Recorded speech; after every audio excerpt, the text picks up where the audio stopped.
Kamusta? Ito ang One Pips! Dito may kainan, Inuman. Kwentuhan at syempre, One Pips! Wala si Koy, Ako si Mark. Andito si Rai. M. Okay, ito tayo. Next topic natin is booming down balloon. Okay. Isa na namang attack ni Parang Luffy na- parang yung sinika nag-tankman. Oh, Tapos tsaka nila inatake si Tankman. Yung ang nakakatakot dito yung form ni Luffy na hinawakan niya si Mars. Oo. Put. Alam mo yun, Di mo- kamukha niya yung gagamba dun sa sa Ang demonyo. Thriller Bark. Kamukha niya yung gagamba sa Thriller Bark. Di ba mahaba yung kamay nun? Ganun yung tsura niya. Kamukha niya si Babyface. Ayun Toy yun. Story. Oo, yun. Kamukha niya. Di ba? Kung di nyo kilala yun, si Babyface. Kasi matandaan na kasi kami. Toy Story 1 pala kasi yun. paborito kong ano yun dun sa Story Race. Toy Story Race yung race. Paborito ko yung gamitin. Di makarelate. Pamilyar sa akin yung Toy Story Race. Ayun. Meron ako nun sa emulator.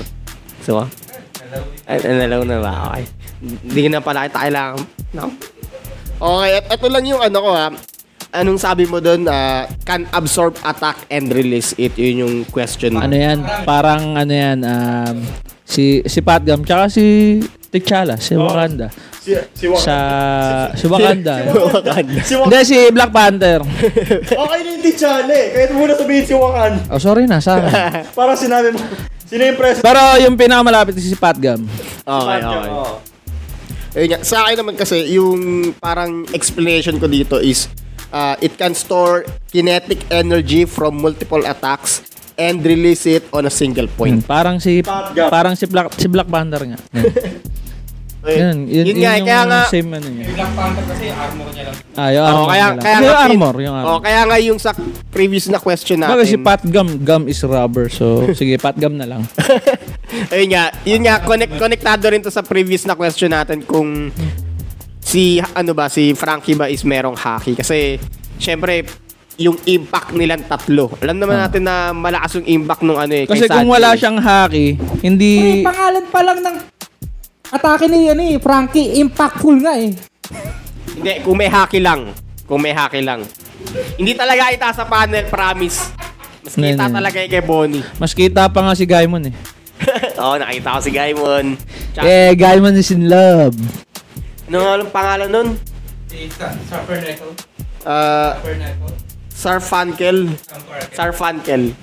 Ano man, nagkita sila na nasa kakahon na rin yung babae na yun. Hindi siya kahon ni Barrel eh. O yun, nasa barrel. Siguro. Siguro kasama ni Luffy yun.